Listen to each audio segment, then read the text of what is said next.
Bonjour les amateurs de voitures. Aujourd'hui, dans mon garage, c'est l'hiver au Québec, alors je vais vous montrer comment laver une voiture dans un garage quand tu es toute pognée. Là, ça c'est un garage 2 places. Mon voisin il est stationné avec son très beau Ford Explorer. Je vais laver mon Acura TLX 2017 que j'ai décidé d'acheter, soit dit en passant, je vais le snapper, le Montazus. D'autant plus, je vais faire une vidéo sur son 4 ans bientôt.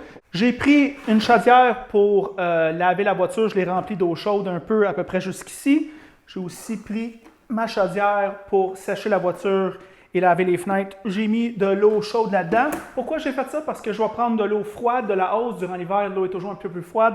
Je vais la mélanger avec les... Je ne vais pas la mélanger, mais je vais les remplir. Puis à ce moment-là, ça va faire une belle eau tiède pour travailler. C'est toujours plus agréable quand on travaille avec de l'eau tiède. Quand j'avais 15, 16, 17 ans, je pouvais laver des voitures avec de l'eau à 4 degrés. Aujourd'hui, disons, je vais passer mon tour. Note importante, lorsqu'on lave une voiture durant l'hiver, premièrement, il faut faire attention de ne pas accrocher les autres, mais aussi, il faut bien asperger la voiture avec de l'eau, la laisser travailler, la laisser défaire le sel et après ça, repasser avec la hose avec plus de pression pour enlever le plus de possible de sel.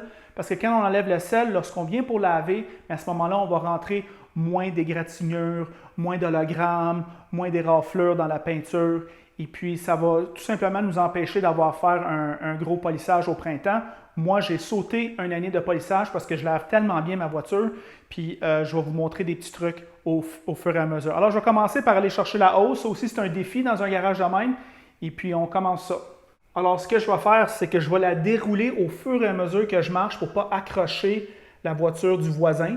C'est toujours important, ça.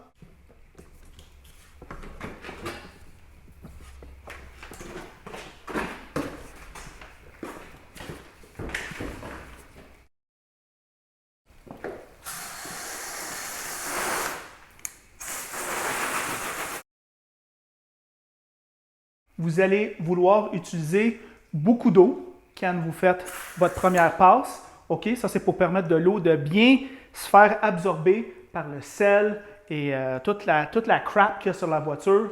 N'oubliez pas que l'eau, c'est un lubrifiant naturel.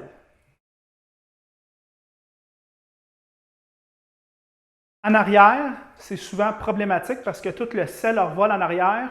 Fait que passer 2-3 fois avec la hausse. Des fois, quand tu es mal pris, tu vas ouvrir la porte de garage juste pour t'aider un peu.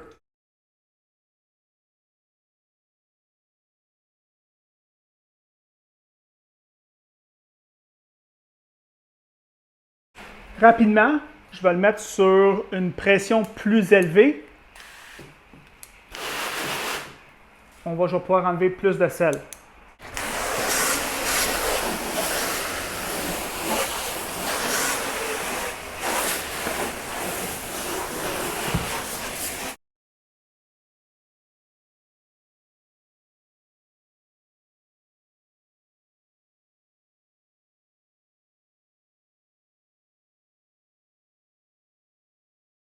J'ai toujours dit, si vous avez vu mes autres vidéos de lavage de voiture, il faut vraiment mettre plein de solutions lavage dans votre mitaine lorsque vous lavez parce que vous voulez avoir le plus possible de l'eau avec la solution de lavage lorsque vous entre la tôle et votre mitaine lorsque vous lavez votre voiture. Pourquoi ça? Parce que le savon, c'est vraiment un lubrifiant. Moi, je te dirais c'est plus que 50% lubrifiant, moins de 50% savon.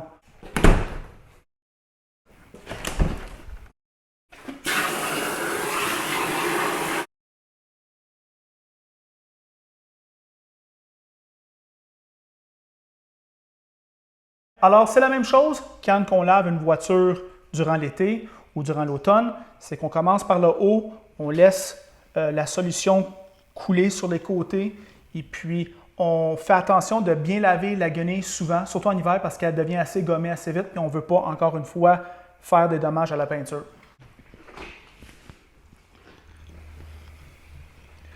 Quasiment aucune pression. Vous voyez qu'est-ce que je fais ici? Aucune pression.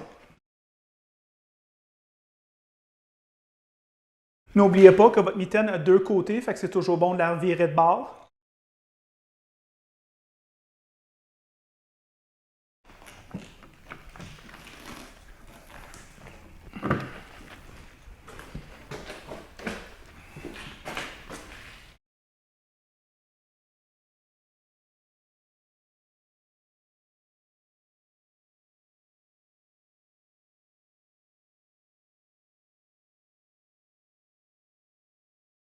Des fois, c'est toujours une bonne idée peut-être de tasser vos affaires, c'est-à-dire votre chaudière, pour la mettre plus près d'où vous allez travailler, puis ça va vous permettre de travailler mieux. Au lieu de la tremper à chaque 3-4 panneaux, vous allez la tremper à chaque panneau. C'est ce que tu devrais faire, surtout sur les côtés et les bas de caisse, c'est très sale.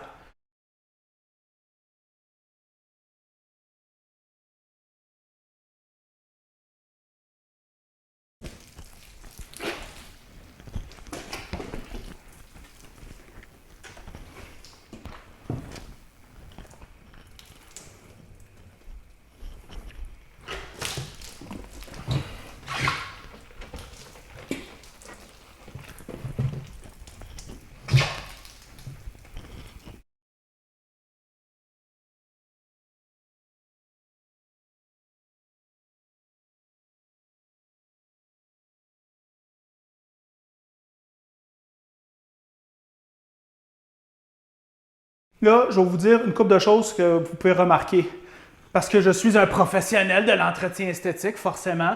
Mais vous allez remarquer que quand je m'en vais en arrière, je laisse toujours ça couler sur la voiture, jamais à terre. Je ne perds jamais du liquide, moi. Alors, ça, c'est un petit conseil de pro. Je n'ai pas moyen de filmer en arrière, ça ne marche pas durant l'hiver. Il va falloir que vous me preniez ma parole. C'est très difficile de nettoyer ici. Faites-le un petit peu à la fois, doucement. Jamais frotter trop fort. Vous allez remarquer que j'y vais doucement. Je frotte très doucement, plus que d'habitude même. J'y vais lentement, je n'ai pas de sueur, je ne suis pas essoufflé. Tu veux être le plus délibéré possible dans tes mouvements parce que tu ne veux pas accrocher quelque chose, que ça tombe sur la voiture ou tu graphines la voiture ou tu mets une poque dedans. Ou pire encore, celle du voisin qui n'a rien à voir là-dedans et il veut juste la crise de paix. Bien, il faut y aller doucement, tranquillement.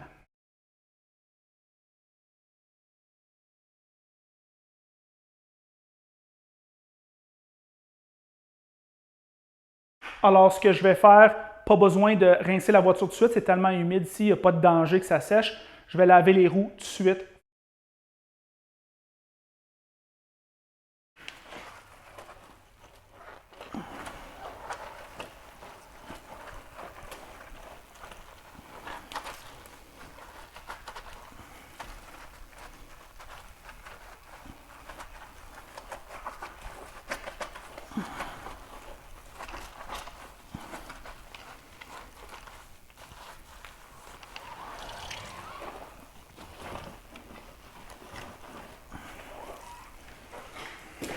Vous allez remarquer, j'ai une gainée exprès pour laver les roues. Je ne lave pas mes roues avec ma gainée pour la voiture et vice-versa.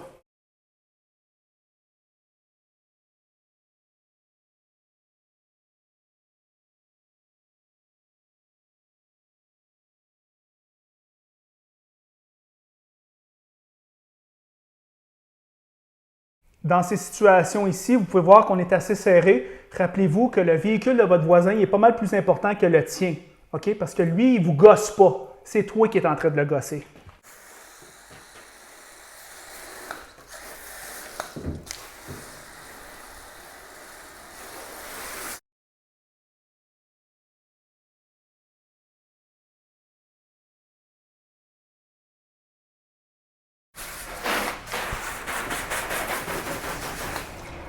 Comme vous pouvez voir, j'ai ouvert la porte du garage. Je pense que les raisons sont évidentes.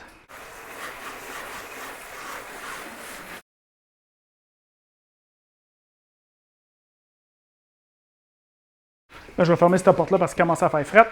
Alors, c'est ça, laver une voiture à l'intérieur d'un garage quand tu es toute poignée. Moi, ce que je vais faire, c'est que je vais le sécher maintenant. Je vais utiliser un spray détaillant. Et puis après ça, je vais sécher la voiture doucement, toujours doucement, en faisant attention au voisin. On ne veut pas le toucher, on ne veut pas scraper sa voiture. Lui, il n'a pas demandé pour tout ça. C'est nous autres qui sommes en train de un petit peu être envahissants, si on veut. Fait que c'est surtout le respect du bon voisinage. Et c'est tout.